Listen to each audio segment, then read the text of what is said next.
Office పక్క నుంచి తిరుమల తిరుపతి దేవస్థానంలో మాజీ సైనికులకు ప్రత్యేక దర్శనం వసతి సదుపాయాలు కల్పించాలని కోరుతూ ఈ నెల 20న టీటీడీ చైర్మన్ ఈవోకు వినతి పత్రం అందజేయనున్నట్లు బాపట్ల జిల్లా రాష్ట్ర మాజీ సైనిక సంక్షేమం సంఘం అధ్యక్షుడు తాండ్ర సాంబశివరావు తెలిపారు.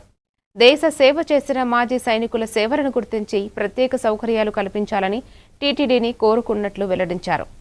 గౌరవ సభ్యులందరికీ నమస్కారాలండి. ఈరోజు ఒక సంతోషకరమైన వార్త తీసుకొని మీ ముందుకు రావడం జరుగుతుంది.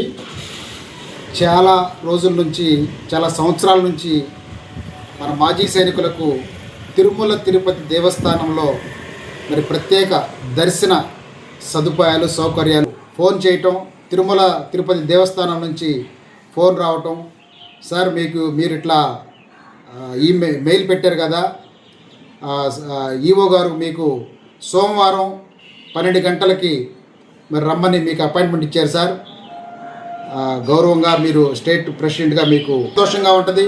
వీలైనంత మంది స్టేట్లో చక్కగా టైం కేటాయించగలిగి తిరుమల తిరుపతికి వచ్చి మాజీ సైనికుల కోసం, రాష్ట్ర వ్యాప్తంగా మాజీ సైనికుల కుటుంబ సభ్యుల కోసం తీసుకుపెట్టిన చర్యల్లో భాగస్థులు కావాలని చెప్పి టీటీడీ ఎగ్జిక్యూటివ్ ఆఫీసర్ గారిని కలిసే మరి కార్యక్రమంలో మీరందరూ కూడా పాల్పంచుకోవాలని చెప్పి స్టేట్ కమిటీ తరఫున మేము మిమ్మల్ని ఆహ్వానిస్తూ ఉన్నాం.